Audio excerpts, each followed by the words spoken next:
कहानी की शुरुआत होती है एक वॉर को दिखाते हुए, जिसमें हर दिन हजारों लोग अपनी जान गंवा रहे थे। बताया जाता है कि साल 2015 में एलियंस पहली बार हमारी धरती पर आए और उन्होंने आते ही इंसानों को मारना शुरू कर दिया।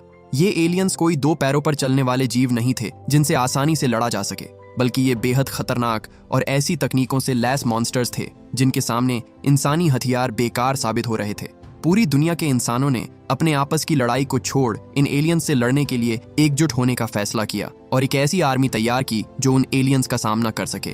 मेजर विलियम केज का काम था लोगों को इस आर्मी में हिस्सा लेने के लिए प्रोत्साहित करना, जिसके लिए उसने बहुत झूठ बोले। जब लड़ाई में हजारों लोग मारे जाते तो वो जनता को ये बताता कि सिर्फ कुछ लोगों की मौत हुई है, और जब वो एक भी एलियन को मारने में कामयाब होते तो उसे एक बड़ी जीत बताकर मीडिया में बढ़ा चढ़ाकर पेश करता।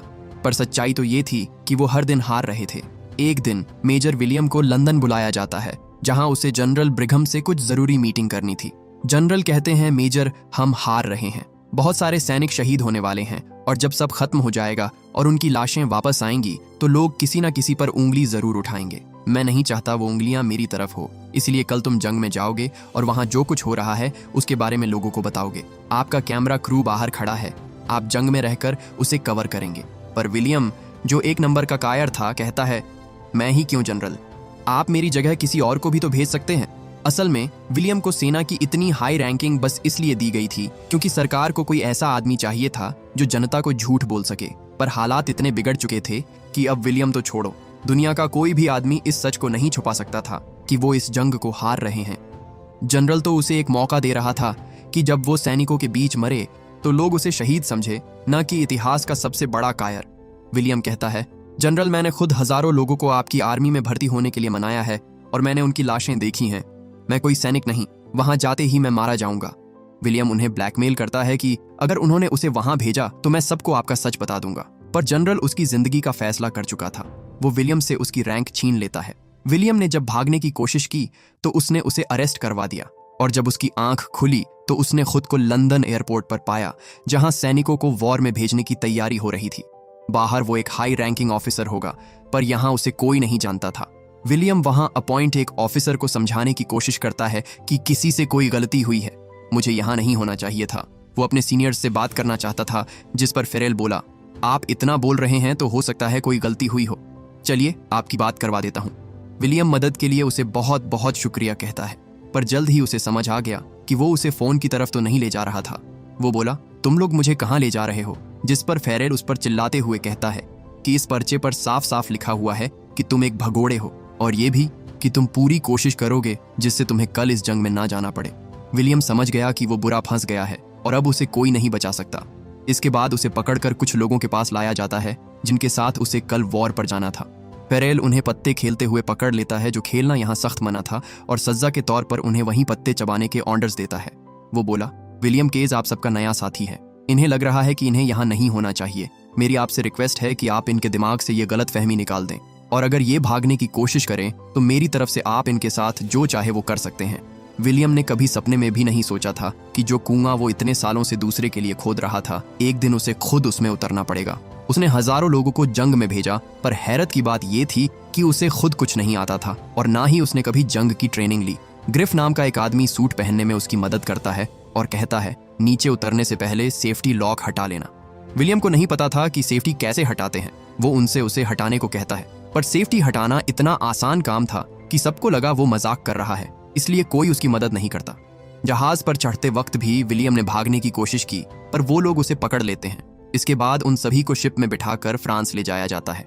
सब विल की शक्ल की ओर देख उसका मजाक उड़ाते हैं। एक तो ये तक भी कह देता है कि मुझे विलियम के सूट में एक लाश दिखाई दे रही है।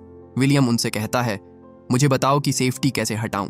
पर तभी हैच ओपन हो जाता है और फेरेल उन सबको एक एक कर नीचे कूदने को कहता है। इससे पहले कि वो सभी अपने लॉक को खोल पाते, अचानक उनकी शिप पर हमला हुआ, जिसमें कई सोल्जर्स मारे गए। विलियम लोगों को अपनी आंखों के सामने बेरहमी से कटते फटते हुए देखता है। इससे पहले वो भी उन लाशों की गिनती में शामिल हो जाता, उसने रस्सी काटी और सीधा जमीन पर क्रैश कर गया। जब उसने होश संभाला तो वो जंग में बीचों बीच खड़ा था। उसका एक साथी फिर से लड़ाई में आकर बहुत खुश था, पर तभी वो एक प्लेन के नीचे कुचल कर मारा जाता है। विलियम ने देखा कि एक प्लेन उसके ऊपर गिरने वाला है, इसलिए वो अपनी पूरी ताकत से भागा और बच गया। विलियम वहां रीटा वर्तास्की को देखता है, जो उन सब में सबसे बहादुर फाइटर थी, पर वो भी उसकी आंखों के सामने बेरहमी से मारी गई। विलियम ने लड़ाई छोड़कर भागने की कोशिश की, पर तभी फेरेल उसे पकड़ लेता है और कहता है, तुम उल्टी तरफ जा रहे हो दोस्त, हमारे दुश्मन आगे हैं। विल उनसे फिर से सेफ्टी को हटाने के बारे में पूछता है, पर वो लोग उसे धक्का देकर उसे मरने के लिए छोड़ देते हैं और आगे बढ़ जाते हैं। सबको लगा कि एलियंस उनके सामने से आ रहे हैं, पर तभी विलियम देखता है कि वो तो उनके पैरों के पास थे।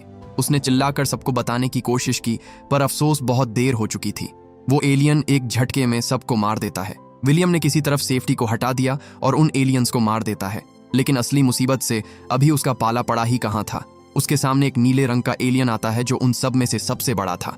विलियम समझ गया कि वो इसे गोलियों से नहीं मार सकता, इसलिए उसने बिना देर किए अपने पास पड़ा एक सुसाइड बॉम्ब उठा लिया, और जैसे ही उस एलियन ने उस पर अटैक किया, एक जोर का धमाका हुआ जिसमें उस एलियन के टुकड़े हो गए। हालांकि इस धमाके में विलियम भी बड़ी दर्दनाक मौत मारा जाता है। उस एलियन का खून तेजाब की तरह उसके चेहरे को चीरता हुआ उसे मार डालता है, पर तभी विलियम की आंख खुली और उसने खुद को फिर से वहीं पाया जहां से ये सब शुरू हुआ था। उसे लगा ये कोई बुरा सपना था, पर तभी फेरेल उसके सामने आता है और उसे वही सब बोलना शुरू करता है जो उसने विलियम को पहली मुलाकात में बोला था। इस बार विलियम उससे जरा भी बहस नहीं करता, क्योंकि हर चीज इतनी बारीकी से रिपीट हो रही थी कि उसे समझ ही नहीं आ रहा था कि ये सपना है या हकीकत। वो फेरेल से पूछता है, आज कौन सा दिन है, जिस पर फेरेल उसे मजाकिया ढंग में कहता है, आपके लिए ये कयामत का दिन है। इसके बाद उसे जे स्क्वाड से मिलवाया जाता है। उसने देखा कि सब कुछ बिल्कुल वैसे का वैसा था। अब कोई शक नहीं रह गया था कि ये सब दोबारा हो रहा है। अगले दिन उसे फिर से वही सूट दिया जाता है जिसे पहनकर वो लोग जंग पर जाने वाले थे, पर विलियम इस बार समझदारी से काम लेते हुए उस सेफ्टी को हटा लेता है। इसके बाद उन्हें फ्रांस ले जाया गया। विलियम का दिल कह रहा था कि कुछ तो गलत होने वाला है, और बिल्कुल वैसा ही हुआ। पहले की तरह उनकी शिप पर फिर से हमला होता है, जिसमें ज्यादातर सोल्जर्स मारे गए। वो समझ गया सब उसी तरह मारे जाएंगे जैसे पहले मारे गए थे, इसलिए वो उस आदमी को बचाने की कोशिश करता है जो पिछली बार शिप से कुचलकर मारा गया था।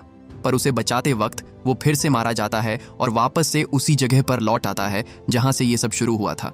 विलियम अब समझ गया था कि वो किसी कारण से एक टाइम लूप में फंस गया है, इसलिए वो जब भी मरता है वापस यहीं आ जाता है। इसके बाद वो फिर से उस वॉर में गया, पर अब वो घबराया हुआ नहीं था। उसने इस बार रीटा को बचाने की कोशिश की, जिसे वो पिछली बार नहीं बचा पाया था, पर इस कोशिश में उसे चोट लग जाती है। उसने रीटा से मदद मांगी, पर उसकी मदद करने की बजाय वो उसके सूट की बैटरी निकाल लेती है और उसे वहीं मरने के लिए छोड़ देती है। विलियम फिर से मर जाता है और ये लूप दोबारा से स्टार्ट हो जाता है। विल परेशान था। वो फेरेल को जंग पर जाने से रोकने की अपनी पूरी कोशिश करता है, क्योंकि वो जानता था कि वो चाहे जो भी कर लें, उनकी मौत को टाला नहीं जा सकता। वो कहता है, आप सबकी जिंदगी खतरे में है, पर उन्हें लगा वो पागल हो गया है, इसलिए वो जंग में जाने से पहले उसके मुंह पर टेप लगा दे। चीख चीख कर उन्हें बताने की कोशिश करता है कि ये प्लेन फटने वाला है, पर हमेशा की तरह कोई उसकी बात नहीं सुनता। इसके बाद वो फिर से रीटा के पास जाता है, क्योंकि उसे लगा कि वो उसकी बात जरूर समझेगी, लेकिन उस तक पहुंचने से पहले ही वो अलग अलग तरीकों से मारा जाता है। हर मौत के बाद लूप दोबारा स्टार्ट होता है, पर आखिर में वो रीटा तक पहुंच ही जाता है। वो उन एलियंस से जबरदस्त तरीके से लड़ता है, जो देख रीटा समझ जाती है कि ये कोई आम सैनिक नहीं है। वो बोली, जब उठोगे तो मुझसे आकर मिलना। और तभी एक धमाका होता है और लूप फिर से स्टार्ट हो जाता है। विलियम इस सीन को सैकड़ों बार जी चुका था, इसीलिए वो इस बार किसी से बहस करने की बजाय सबसे दोस्ती करना सही समझता है। उसे सबके बारे में काफी कुछ पता था, जिसका इस्तेमाल कर उसने सबको इम्प्रेस कर दिया, पर उसका असली मकसद यहाँ से भागने का था। अगली सुबह पीटी ट्रेनिंग के वक्त विलियम सही मौके की तलाश में था, पर भागने की कोशिश में वो कार के नीचे कुचला जाता है और लूप फिर से स्टार्ट हो जाता है। अगली बार उसने फिर से कोशिश की और इस बार वो कामयाब रहा। रीटा ने उसे कहा था, जागो तो सबसे पहले मुझसे मिलने आना, पर जब वो उसके सामने आया तो वो उसे पहचान नहीं पाती। वो बोली, बिना परमिशन तुम्हारी यहाँ आने की हिम्मत कैसे हुई? विल उसे बताता है कि तुमने ही मुझे मिलने को कहा था। वो तुरंत समझ गई वो क्या कहना चाह रहा था। वो बोली, मेरे अलावा किसी को ये बात मत बताना, वरना या तो पागल खाने में फेंक दिए जाओगे या रिसर्च के लिए लैब में भेज दिए जाओगे। जो उसके साथ हो रहा है वो उसके साथ भी हो चुका था, पर इस बार वो इस लड़ाई को जीत सकते थे। वो विल को डॉक्टर कार्टर के पास ले जाती है, जो एलियन बायोलॉजी के बारे में सबसे ज्यादा जानता था। कार्टर उसे बताता है कि ये एलियंस कोई सेना नहीं है, ये सब एक ही है, सब एक ही दिमाग से कनेक्टेड है, जिसे वो ओमेगा कहता था। उसके पास ऐसी शक्ति है जिससे वक्त पर काबू किया जा सकता है। जब भी एक अल्फा मरता है तो ऑटोमेटिकली एक सिग्नल ओमेगा तक पहुंचता है और ओमेगा उस दिन को दोबारा से शुरू कर देता है। लेकिन उसे पिछला सब याद रहता है। उसे याद रहता है कि वो पिछली बार कैसे मरा था, और वो हर मुमकिन कोशिश करता है कि दोबारा ऐसा ना हो। विलियम ने जिसे मारा वो भी एक अल्फा था, उन सब में सबसे रेयर, इतना रेयर कि वो 60 लाख में सिर्फ एक होता है। उसका खून विलियम पर गिरने से उसके पास भी ओमेगा की तरह दिन को दोबारा से शुरू करने की शक्ति आ गई। विलियम कहता है, अगर ये सच है कि हम उनसे नहीं जीत सकते, तो हम जो पिछली लड़ाई जीते थे वो क्या था? जिस पर रीटा उसे समझाती है कि हम जीते नहीं थे, उन्होंने हमें जीतने दिया ताकि हमें लगे। वो चाहता था इंसान अपनी पूरी ताकत से ये जंग लड़े। जब हम अपने सारे हथियार खर्च कर देंगे और इंसान के पास लड़ने को कुछ भी नहीं बचेगा, तब वो अपनी आखिरी चाल चलेंगे। विलियम पूछता है, अब मैं इस शक्ति का कैसे इस्तेमाल करूं? जिस पर रीटा कहती है कि तुम्हें मरना होगा, वो भी हर रोज। हर दिन तुम्हें एक विजन दिखाई देगा जिसमें तुम ओमेगा को देखोगे। फिर तुम्हें हमें वहां तक लेकर चलना है ताकि हम उसे मार सकें। इसके बाद रीटा विलियम को लड़ने के लिए ट्रेन करती है। ट्रेनिंग में वो कितनी बार भी मर सकता था, क्योंकि उसके मरते ही दिन फिर से शुरू हो जाता था और वो वापस लौट आता था। ऐसी ही एक ट्रेनिंग में उसकी कमर टूट जाती है, जिसके बाद रीटा उसे एक जरूरी बात बताती है। वो कहती है कि जंग में तुम्हें घायल नहीं होना है, या तो जिंदा रहो या मर जाओ ताकि लूप दोबारा से शुरू हो सके। पिछली बार जब मैं लड़ रही थी तो घायल हो गई, और जब होश आया तो मैं हॉस्पिटल में थी, जहां मुझे किसी और का खून चढ़ाया जा रहा था, जिससे मेरी शक्ति चली गई। और बस इतना कहकर वो उसे गोली मार देती है। दिन फिर से शुरू होता है और विलियम जितनी बार ट्रेनिंग में घायल होता, रीटा उसे उतनी बार गोली मार देती। इस तरह वो कई बार मरता है और इसी दौरान विलियम को ओमेगा के विजन्स दिखाई देते हैं। वो रीटा के पास दोबारा आता है और उसे बताता है कि उसने उसे एक डैम के पास देखा है जो शायद जर्मनी में है, क्योंकि वहां जर्मन में कुछ लिखा हुआ था। पर वहां तक पहुंचने के लिए उन्हें कल की लड़ाई को जीतना होगा। विलियम अगले दिन फिर से बीच पर लड़ने के लिए जाता है, पर वो जल्दी ही मारा जाता है। अगली बार वो फिर से गया, लेकिन वो फिर से मारा गया। उस पर हर तरीके से हमले होते हैं, इतने तरीकों से कि उन्हें याद रखना मुश्किल होता जा रहा था। वॉर जोन पार करते वक्त हर बार रीटा मारी जाती, जिसके बाद वो भी सुसाइड कर लेता था। वो इतनी बार मरता है कि अब उसमें और हिम्मत ही नहीं बची थी कि अब वो और लड़ सके। वो इस हद तक टूट चुका था कि जिंदा रहना उसे सजा लगने लगा था। इस बार जब लूप स्टार्ट होता है, तो इस बार वो रीटा को नहीं बताता कि उसके पास सुपर पावर्स हैं। वो सब कुछ छोड़ छाड़ कर वहां से दूर भाग जाता है और एक बार में बैठकर खूब शराब पीता है। पर ये करके भी वो अपनी किस्मत को नहीं बदल पाता, क्योंकि उसके जंग पर ना जाने की वजह से एलियंस जीत जाते हैं और वो शहर में हमला कर देते हैं, जिससे विलियम एक बार फिर मारा जाता है। लूप दोबारा स्टार्ट हुआ, पर अब वो बहुत गुस्से में था। वो रीटा को बताता है कि हम पहली बार नहीं मिल रहे हैं। हम चाहे कितनी भी कोशिश कर लें, कितनी भी प्लानिंग क्यों ना कर लें, पर हम उस बीच से नहीं निकल सकते। पर रीटा उसे एक बार फिर से कोशिश करने को कहती है, जिसके बाद अगले दिन विलियम एक बार फिर उस जंग में जाता है।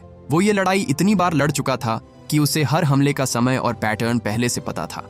विलियम को इस तरह लड़ता देख उसके टीम मेंबर्स के मुंह खुले के खुले रह गए। आखिर में उन्होंने उस बीच को पार कर ही लिया। उन्हें आगे बढ़ने के लिए गाड़ी की जरूरत थी, और विलियम ये भी जानता था कि कौन सी कार लेने पर वो एलियंस उन्हें मार थी, जो उन्होंने अब तक ट्राई नहीं की थी।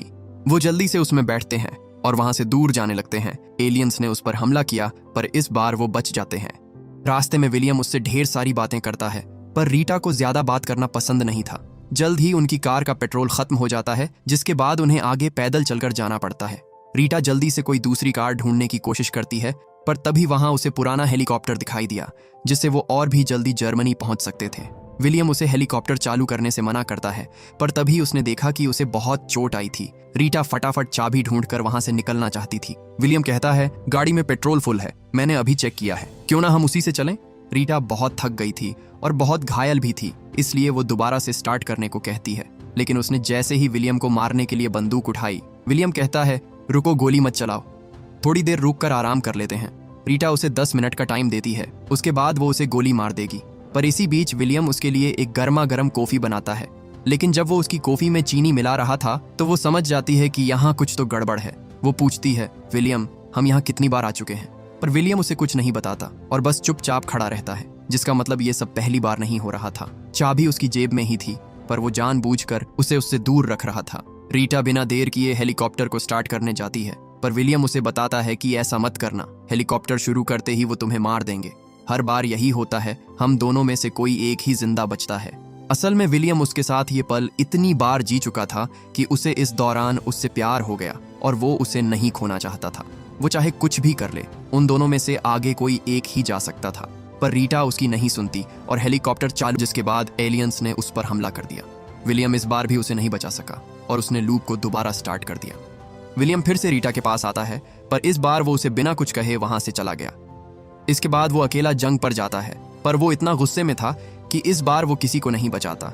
वो बस ओमेगा को ढूंढकर सब खत्म करना चाहता था। सबको खत्म करते हुए वो उस हेलीकॉप्टर के पास पहुंचा और उसे लेकर जर्मनी चला गया। उसने अपने विजन्स में इसी जगह को देखा था, पर वो जैसे ही उसके करीब जाने लगा, एक एलियन उस पर हमला कर उसकी गन नीचे गिरा देता है। इसके बावजूद वो आगे बढ़ता रहा और तभी उसका सामना एक अल्फा से हुआ जो उसी का इंतजार कर रहा था। कोई और रास्ता ना पाकर विलियम सुसाइड करने की सोचता है, पर अल्फा उसे ऐसा नहीं करने देता और उसे बुरी तरह घायल कर देता है। विलियम का बहुत ज्यादा खून बह रहा था। अगर वो जल्दी नहीं मरता तो दिन को दोबारा से शुरू करने की शक्ति खो देता। अल्फा ने उसे रोकने की कोशिश की, पर विलियम ने खुद को पानी में डुबाकर साइकिल फिर से शुरू कर दिया। विलियम कार्टर को बताता है कि ओमेगा वहां नहीं है जहां उसे होना चाहिए। ये विजन्स उनकी एक चाल थी ताकि वो मुझसे मेरी शक्तियां छीन सके। कार्टर बोला, अब बस एक ही तरीका है, पर वो नामुमकिन है। उसने एक ट्रांसपॉन्डर बनाया था जिसे अगर अल्फा पर लगा दिया जाए तो वो सीधे ओमेगा से कनेक्ट हो जाता और इस तरह उन्हें उसकी लोकेशन का पता चल जाता। पर दिक्कत ये थी, उसने उसका एक ही सैंपल बनाया था जिसे जनरल ने अपने पास संभाल कर रखा है। इसके बाद विलियम रीटा के साथ व्हाइट हॉल में जाता है। ये बहुत टाइट सिक्योरिटी वाला एरिया था, इसलिए जब भी वो पकड़े जाते तो विलियम साइकिल दोबारा से शुरू कर देता। अब उसे अच्छे से पता था कि उसे बिना रुकावट कैसे अंदर जाना है। वो जनरल के ऑफिस में पहुंचते हैं और उसे बंदूक की नोक पर नीचे बैठने को कहते हैं। जनरल बिल्कुल ऐसा ही करता है, जिसके बाद विलियम उसे अगले 1 मिनट में इस कमरे में क्या क्या होने वाला है उसे सब कुछ बड़ी बारीकी से बताता है। पर इतना सब उस जिद्दी जनरल को इम्प्रेस करने के लिए काफी नहीं था। वो कितनी भी कोशिश कर ले, पर जनरल कभी उन्हें वो डिवाइस नहीं देता। रीटा साइकिल दोबारा स्टार्ट करने के लिए बंदूक उठाती है, पर विलियम उसे गोली चलाने से मना करता है। इसके बाद उसने एक बार फिर कोशिश की और इस बार जनरल मान जाता है और उन्हें वो डिवाइस दे देता है। वो इतने आगे कभी नहीं आए थे, पर वो कुछ और सोच पाता उससे पहले ही उन्हें पकड़ लिया जाता है, जिसके बाद रीटा को उसे मारकर साइकिल दोबारा शुरू करना पड़ता है। इस बार वो एक कार से भागने की कोशिश। इसी बीच विलियम खुद को उस डिवाइस से जोड़ देता है, क्योंकि उसमें भी अल्फा की शक्तियां थीं। उसे जुड़ते ही वो चीज उसे अपने आप ओमेगा तक ले गई और उन्हें पता चल गया कि वो पेरिस में है। पर इससे पहले कि वो भाग पाते, विलियम को गोली लग जाती है और उनकी कार का एक्सीडेंट हो जाता है। जब उसे होश आया तो उसने देखा कि उसे किसी और का खून चढ़ाया जा रहा था, जिस कारण उसकी शक्तियां चली जाती हैं। रीटा उसके पास आती है और उसे मारने ही वाली थी कि तभी विलियम उसे बताता है कि अब वो दिन को दोबारा स्टार्ट नहीं कर सकता। इस बार सब खत्म हो चुका था। वो दोनों वहां से भाग जाते हैं और अब उनके पास ओमेगा को रोकने के लिए सिर्फ 3 घंटे थे। यानी पेरिस जाने के लिए उन्हें एक प्लेन चाहिए था और कुछ सैनिक भी जो लड़ने में उनकी मदद कर सकें। विल ऐसे कुछ लोगों को जानता था, पर उन्हें समझाना इतना आसान नहीं था। विल अपनी एड़ी छोटी का जोर लगा देता है उन्हें समझाने में कि वो फ्यूचर से आया है और वो लोग कल मरने वाले हैं, पर उनमें से कोई उसकी इस कहानी पर विश्वास नहीं करता। वो जानता था ऐसा ही होगा, इसलिए वो अपने साथ रीटा को लाया था, जिसे देखते ही वो सब साथ चलने के लिए तुरंत राजी हो जाते हैं। विलियम उन्हें पूरी कहानी नहीं बता सकता था। वो बस उन्हें ये कहता है कि चाहे कुछ भी हो जाए, पर अल्फा को मत मारना, क्योंकि अगर उसे मारा तो दिन दोबारा से शुरू हो जाएगा और हमें याद भी नहीं होगा कि हमने ये बात की थी। जल्द ही वो पेरिस पहुंच जाते हैं, पर वहां पहुंचते ही एलियंस ने उनके प्लेन पर हमला कर दिया। सब क्रैश होने से पहले प्लेन से कूद जाते हैं, पर विलियम गहरे पानी में गिर गया, जिस कारण उसका सूट खराब हो जाता है। वो दबे पांव आगे अब भी उनसे बहुत दूर था। उसकी टीम के ज्यादातर लोग घायल थे। वो विलियम से पूछते हैं कि आगे क्या करना है, जिसके बाद विलियम वहां खड़े एक प्लेन को स्टार्ट करने को कहता है। वो उड़ तो नहीं सकता था, पर उन्हें कुछ ही मिनटों में ओमेगा तक पहुंचा देता। इसके बाद उन्होंने रास्ता साफ किया और इंजन को स्टार्ट करने की कोशिश की। ग्रिफ के पैर में चोट आई थी, इसलिए वो पीछे रुककर ही उनकी मदद करने का फैसला करता है। सब उसे साथ चलने को कहते हैं, पर वो जानता था कि उसका रुकना ही इस मिशन के लिए बेहतर होगा। जैसे ही इंजन स्टार्ट हुआ, भारी तादाद में एलियंस उनकी ओर आने लगते हैं, पर ग्रिफ और उसका दोस्त डटकर उनका सामना करते हैं और आखिर में खुद को सैक्रिफाइस कर देते हैं। उधर विलियम बाकी लोगों के साथ तेजी से ओमेगा की ओर बढ़ रहा था। उन पर भी हमला होता है, पर वो किसी तरह अंदर घुसने में कामयाब रहे। अब बस वो दोनों ही बचे थे और ओमेगा को खत्म करने का ये उनका आखिरी मौका था। एलियंस उन्हें रोकने की पूरी कोशिश करते हैं, लेकिन उन्होंने एक ग्रेनेड से बहुत बड़ा ब्लास्ट किया, जिससे नीचे आने का रास्ता कुछ देर के लिए बंद हो जाता है। विलियम कहता है, अल्फा यहाँ आता ही होगा, मैं उसका ध्यान भटकाता हूँ और तुम ओमेगा को उड़ा देना। पर रीटा जानती थी कि वो 10 कदम चलते ही मारा जाएगा। वो कहती है, तुम बहुत अच्छे आदमी हो विलियम, काश मैं तुम्हें थोड़ा और जान पाती। इतना कहकर वो वहां से चली जाती है, लेकिन अल्फा ने उसका पीछा किया और उसके टुकड़े कर दिए। अब विलियम की बारी थी, पर पकड़े जाने से पहले ही विलियम पानी में कूद जाता है और तैरकर ओमेगा तक पहुंचने की कोशिश करता है। पर इससे पहले वो उसके और नजदीक जा पाता, अल्फा ने उसकी छाती में अपने नुकीले टेंटिकल्स घुसाकर उसे मार डाला। उसे लगा वो जीत गया, पर विल ने मरने से पहले ग्रेनेड के पिन्स निकाल दिए थे, जिसकी वजह से कुछ ही सेकंड्स में एक जोरदार धमाका होता है, जिसमें ओमेगा और उससे जुड़े सारे एलियंस जड़ से खत्म हो जाते हैं। इस धमाके से उनका पूरा नेटवर्क टूट जाता है, जिस वजह से धरती से एलियंस रातों रात गायब हो गए। उधर हम विलियम की लाश को देखते हैं, जो ओमेगा के खून में तैर रही थी, जिससे उसे उसकी शक्तियां वापस मिल जाती हैं और ये साइकिल दोबारा शुरू हो जाता है। इस बार जब विलियम की आंख खुली तो उसने देखा कि दुनिया अब पहले जैसी नहीं थी। वो इस लड़ाई को जीत चुके थे। जनरल बताते हैं कि उन्हें भी नहीं पता क्या हुआ है, पर अब उन्हें दुश्मन के होने के कोई संकेत नहीं मिल रहे। इसके बाद विलियम एयरपोर्ट पर आता है। इस बार उसके पास उसकी हाई रैंक थी, जिस वजह से फेरेल समेत बड़े बड़े ऑफिसर्स उसे सल्यूट कर रहे थे। वहां उसने अपने साथियों को देखा जिन्होंने ये जंग जीतने में उसकी मदद की थी, पर अफसोस उन्हें कुछ भी याद नहीं था। इसके बाद विलियम रीटा के पास जाता है, जो उससे उसी तरह मिलती है जैसे हर बार मिला करती थी। चाहिए तुम्हें। पर विलियम के पास उसे बताने के लिए एक बहुत लंबी कहानी थी। उसे समझ नहीं आता वो कहां से शुरू करे, इसलिए विलियम बस मुस्कुरा देता है।